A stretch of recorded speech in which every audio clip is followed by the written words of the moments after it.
La République de Platon, livre 5e, suite. Mais nous sommes convenus que cette union d'intérêts était pour la cité le plus grand bien, lorsque nous comparions une cité sagement organisée au corps dans la façon dont il se comporte à l'égard d'une de ses parties, pour ce qui est du plaisir et de la douleur.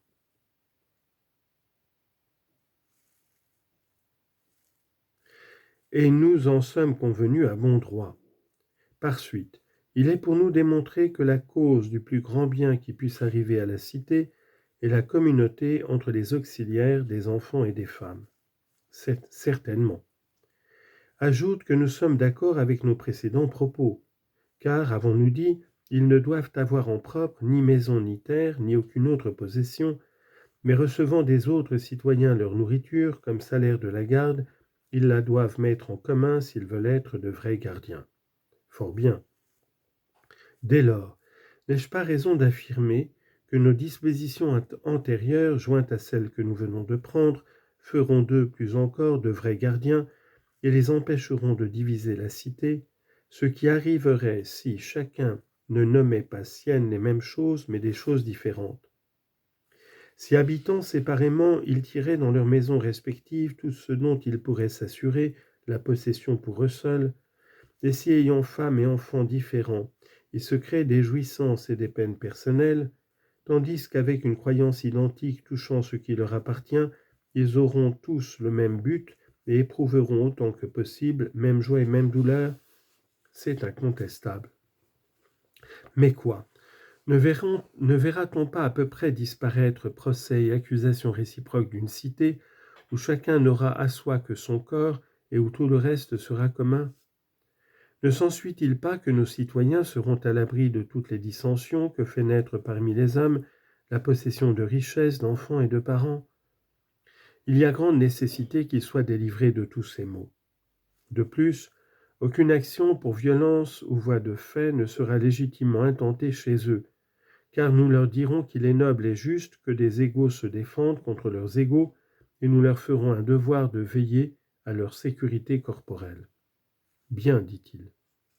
Cette loi, repris-je, a encore l'avantage que voici. Lorsqu'un citoyen s'emportera contre un autre, s'il assouvit sa colère de cette façon, il sera moins porté ensuite à aggraver le différend. Sans doute.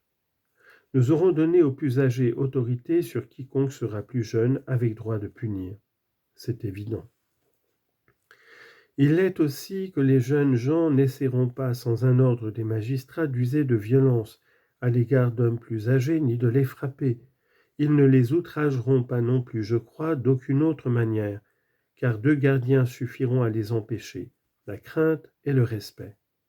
Le respect, en leur montrant un père dans la personne qu'ils veulent frapper, la crainte, en leur faisant appréhender que les autres ne se portent au secours de la victime, ceci en qualité de fils, cela en qualité de frère ou de père. Il ne peut en être autrement. Ainsi, de par nos lois, les guerriers jouiront entre eux d'une paix parfaite, d'une grande paix certes.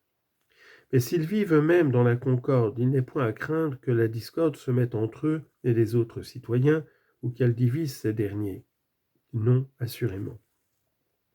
Quant au moindre des maux dont ils seront exempts, j'hésite par respect pour les convenances à les mentionner. Pauvres, ils ne seront pas dans la nécessité de flatter les riches. Ils ne connaîtront pas les embarras et les ennuis que l'on éprouve à élever des enfants, à amasser du bien, et qui résultent de l'obligation où l'on est pour cela d'entretenir des esclaves. Ils n'auront pas tantôt à emprunter, tantôt à renier leurs dettes, tantôt à se procurer de l'argent par tous les moyens pour le mettre à la disposition de femmes et de serviteurs, en leur confiant le soin de le ménager. Ils ignoreront enfin, mon ami, tous les maux que l'on endure dans ces cas, mots évidents, sans noblesse et indignes d'être cités. Oui, ils sont évidents même pour un aveugle. Ils seront délivrés de toutes ces misères et mèneront une vie plus heureuse que la vie bienheureuse des vainqueurs olympiques. Comment? Ceux-ci ne jouissent que d'une petite partie du bonheur réservé à nos guerriers. La victoire de ces derniers est plus belle et le sort que leur assure l'État plus parfait. Leur victoire, en effet, c'est le salut de la cité entière. Et pour couronne, ils reçoivent, eux et leurs enfants, la nourriture et tout ce qui est nécessaire à l'existence. Tant qu'ils vivent, la cité leur confère des privilèges, et après leur mort, ils ont une sépulture digne d'eux. Ce sont là, dit-il, de très belles récompenses. Te souviens-tu qu'il nous fut reproché tout à l'heure, par je ne sais plus qui, de négliger le bonheur de nos gardiens, lesquels, pouvant avoir tout le bien des autres citoyens, ne possédaient rien en propre? Nous avons répondu, je crois, que nous examinerions ce reproche une autre fois, si l'occasion s'en présentait. Que pour le moment, nous nous proposions de former de vrais gardiens, de rendre la cité aussi heureuse que possible, et non de façonner le bonheur d'une seule des classes qui la composent. Je m'en souviens. Maintenant donc, que la vie des auxiliaires nous apparaît plus belle et meilleure que celle des vainqueurs olympiques, l'estimerons-nous sous quelque rapport comparable à la vie des cordonniers, des autres artisans ou des laboureurs? Il ne me le semble pas. Au reste, il est à propos de répéter ici ce que je disais alors. Si le gardien cherche un bonheur qui fasse de lui autre chose qu'un gardien, si une condition modeste mais stable et qui est, disons-nous, la meilleure, ne lui suffit pas, si une opinion folle et puérile le pousse, parce qu'il en a le pouvoir, à s'emparer de tout dans la cité, il connaîtra combien Hésiode a montré de vraie sagesse en disant que la moitié est plus que le tout. S'il veut m'en croire, il restera dans sa condition.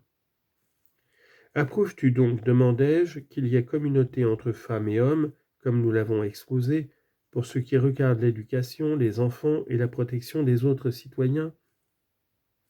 Conviens-tu que les femmes, qu'elles restent à la ville ou aillent à la guerre, doivent monter la garde avec les hommes, chasser avec eux, comme font les femelles des chiens, et s'associer aussi complètement que possible à tous leurs travaux? Ainsi elles agiront de manière excellente et point contraire à la nature des relations de femelle à mâle, en tant qu'ils sont faits pour vivre en commun? J'en conviens. Il ne reste plus qu'à examiner s'il est possible d'établir dans la race humaine cette communauté qui existe dans les autres races, et comment cela est possible. Tu m'as prévenu, dit-il, j'allais t'en parler. Pour ce qui est de la guerre, on voit assez, je pense, comment ils la feront. Comment? Il est évident qu'ils la feront en commun, ou qu'ils y conduiront ceux de leurs enfants qui sont robustes, afin que ceux-ci, comme les fils d'artisans, voient d'avance ce qu'ils auront à faire quand ils seront arrivés à l'âge mûr. Qu'en outre, ils puissent fournir aide et services en tout ce qui concerne la guerre et assister leurs pères et mères. N'as-tu pas remarqué ce qui se pratique dans les métiers, et par exemple, quel longtemps les fils de potiers passent à aider et à regarder travailler leur père, avant de mettre même la main à l'ouvrage? Certes, je l'ai remarqué. Les artisans doivent-ils donc mettre plus de soin que les gardiens à former leurs enfants par l'expérience et par la vue de ce qu'il convient de faire? Ce serait ridicule, avoua-t-il. D'ailleurs, tout animal lutte plus courageusement en présence de sa progéniture.